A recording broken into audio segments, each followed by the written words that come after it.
प्रणाम sir. Sir मेरा नाम सत्यम है। मैं एक मेडिकल ग्रेजुएट हूँ। बेसिकली इसी साल मेरा रजिस्ट्रेशन हुआ था मई में। और मैंने इस सॉरी सॉरी सर मार्च में, और इस बार मैं 28 मई को प्रीलिम्स दिया था और 72 नंबर्स पे मैं पहुंच गया सर, जो पेपर 1 है नेगेटिव करने के बाद। पहली बार में? Yes sir. बहुत अच्छा यार, बहुत बढ़िया। तो सर कुल मिला के हुआ, जब हम ग्रेजुएशन पास आउट हो गए, जो भी इस प्रोसेस में कहीं ना कहीं दिक्कत करता है, जैसे हम पढ़ रहे हैं, कोई घर में बीमार पड़ गया, अब सर इस मैच्योरिटी पे हम पहुंच नहीं पाएंगे, इसको हैंडल कैसे करें, हम छिन जाते हैं उधर। मतलब हमारे घर में कोई बीमार पड़ गया, मेरा 4 दिन पढ़ाई ठप है, इधर हमको कोई दिक्कत हो गया तो मेरे घर में, ये तालमेल मेरा बेसिकली बैठ नहीं पाता है। और ये हम ध्यान भी किया, हम आचार्य रजनीश को भी पढ़े सर, सब चीज हम प्रयास किए, लेकिन आप हमको इस मेंटल मजबूती पे लाइए कि यदि कुछ मामला हो तो हम उसको कैसे समझें। जैसे कि आज आप हम मौजूद हैं आपके सामने सर, आप बड़े शिक्षक के तौर पे आज देश में आए, हो सकता है कल हम आप नहीं मिल पाए और हम अटेम्प्ट देंगे 24 में, हो सकता है फेल कर जाए, कोई बड़ी इश्यू नहीं है। हमारी तुम्हारी मुलाकात लोकसभा में होगी, तुम इतने बढ़िया स्पीकर हो, तुमको हम चुनाव लड़ाएंगे, तुम टेंशन काहे ले रहे हो। एक मिनट माइक दो, मैं तुम्हारी बात करता हूं। बड़ी अच्छी बात इन्होंने कही, बहुत प्यारी बात इन्होंने कही। ये लगभग हम सबकी समस्या, कोई इनकी अकेले की समस्या नहीं, ये समस्या हम सबकी, कि जीवन और कंपटीशन सब साथ में चलता है। अब इस साल एक लड़के का सिलेक्शन हुआ, उसका नाम है रोहित करदम। रोहित करदम कल ही मेरे साथ था, वो कल 2 लोग मेरे साथ थे। एक तस्कीन खान लड़की है, उत्तराखंड से थी, वो थी मेरे साथ, वहीं कानपुर में एक सेमिनार था।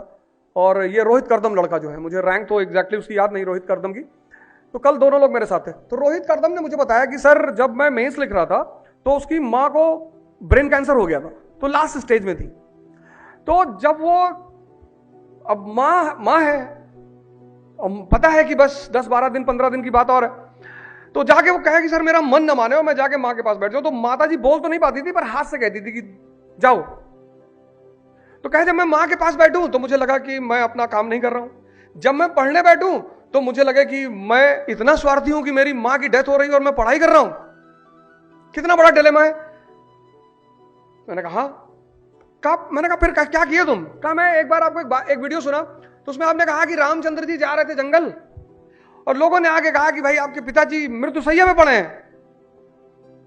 तो राम तो भगवान थे ना, चाहते तो अपने पिताजी को बचा लेते। जितनी स्थितियां तुम्हारे हाथ में हैं उनको कंट्रोल करो, जो तुम्हारे हाथ में नहीं है उनमें सिर्फ प्रार्थना करो, कोई ऑप्शन ही नहीं है। जितनी स्थितियां तुम्हारे हाथ में हैं, हाथ में, कोई यार तुमसे कहा भैया हमको कुत्ता काट लिया, तुमको लगता है यार उसको मैं इंजेक्शन लगवा सकता हूं, उसको लगवा दो। कोई कह रहा भैया हमारे पास मकान नहीं है, कोई मकान बनवा देता, कहो मैं तुम्हारे लिए प्रार्थना करूंगा, तुम चिंता मत करो। तुम उन चुनौतियों को लिखो, हम सबके सामने है, क्या मेरे सामने नहीं है? सबके सामने। यही तो जीवन है। जीवन में सिर्फ एक आदमी है जिसके पास चुनौती नहीं, कम है, वो है चपरासी। सीजीएम का चपरासी, डीएम का चपरासी, एसएसपी का चपरासी, बाहर बैठा हुआ है मस्ती से, जो भी मिलने आता वो उसको भी राम राम कहता है कि और बाबूजी बढ़िया बढ़िया, हाँ है, हाँ है, बैडमिंटन खेलने का, बैठो। 500 रुपया दिया, कहा नहीं बुलाते हैं, अभी तो बैडमिंटन खेल चुके हैं। उसको कोई चिंता नहीं है, क्योंकि कोई जिम्मेदारी नहीं है। चिंता किसके पास है? जिसके पास जिम्मेदारी है, जिसके पास जिम्मेदारी। इसलिए तुम हायरार्की में, सर्विसेज में देखो, जितनी प्रधानमंत्री, उसके सामने कितनी चुनौती है। हर आदमी प्रधानमंत्री बनना चाहता है, लेकिन एक दिन अगर प्रधानमंत्री की चुनौती दे दी जाए ना, तो 90% लोग इस देश में हिंद महासागर में समाधि ले लें, क्योंकि जितना बड़ा पद उतनी बड़ी चुनौती। तो तुम्हें यह डिसाइड करना है सिर्फ कि किन चीजों में मुझे प्रार्थना करनी है। अब तुम्हारे मामा है, दुखी हैं कि तुम आईएएस क्यों दे रहे हो, उनके लिए प्रार्थना करो। हमसे बहुत लोग कहते हैं कि हमारे रिश्तेदार परेशान करते हैं, कृष्ण के भी तो किए थे परेशान, वो उनका धर्म है। रामायण में लिखा है रिश्तेदारों के लिए कि वो रिश्तेदार ही क्या जो अपने रिश्तेदारों को चरस ना करे। ये हम सबका धर्म है, ये एक अघोषित धर्म है जिसका सबको पालन करना पड़ता है, सब करते हैं। यही इन्हीं चुनौतियों को निपट कर जो आगे पहुंच रहा है वही नायक है। नायक ऐसे थोड़ी बनते हैं, इन चुनौतियों से निपट कर। सब जितने लड़के यहां बैठे हैं, हम सब जितने लोग यहां बैठे हैं, सबके पास चुनौतियां हैं। उन चुनौती, ये है व्यक्तित्व। इसीलिए मैं एक बात पर आपको हमेशा हाथ जोड़ता हूं कि मोटिवेशन एक नशा है, वो चढ़ेगा उतरेगा, और एक दिन ऐसा आएगा जब तुम मोटिवेशनल नशेड़ी हो जाओगे।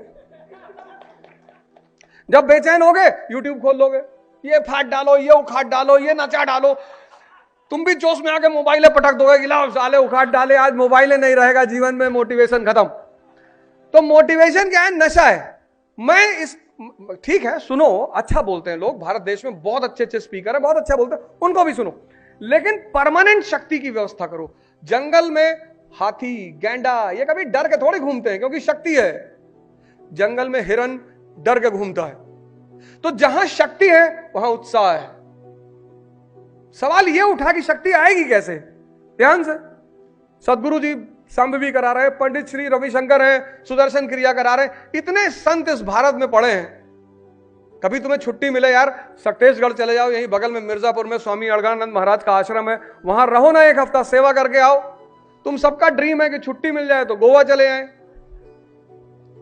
जब तुम्हारा संघर्ष का टाइम, भगवान राम को आश्रम में रहना पड़ा संघर्ष के समय में, क्योंकि आश्रम वो जगह है जो संघर्ष करने की क्षमता देता है। इसीलिए तो भारत प्रसिद्ध है आश्रम व्यवस्था के लिए। ध्यान करोगे दिमाग मजबूत हो जाएगा, योग करोगे शरीर मजबूत हो जाएगा, और जब शरीर और दिमाग मजबूत हो गया उत्साह पैदा हो जाएगा।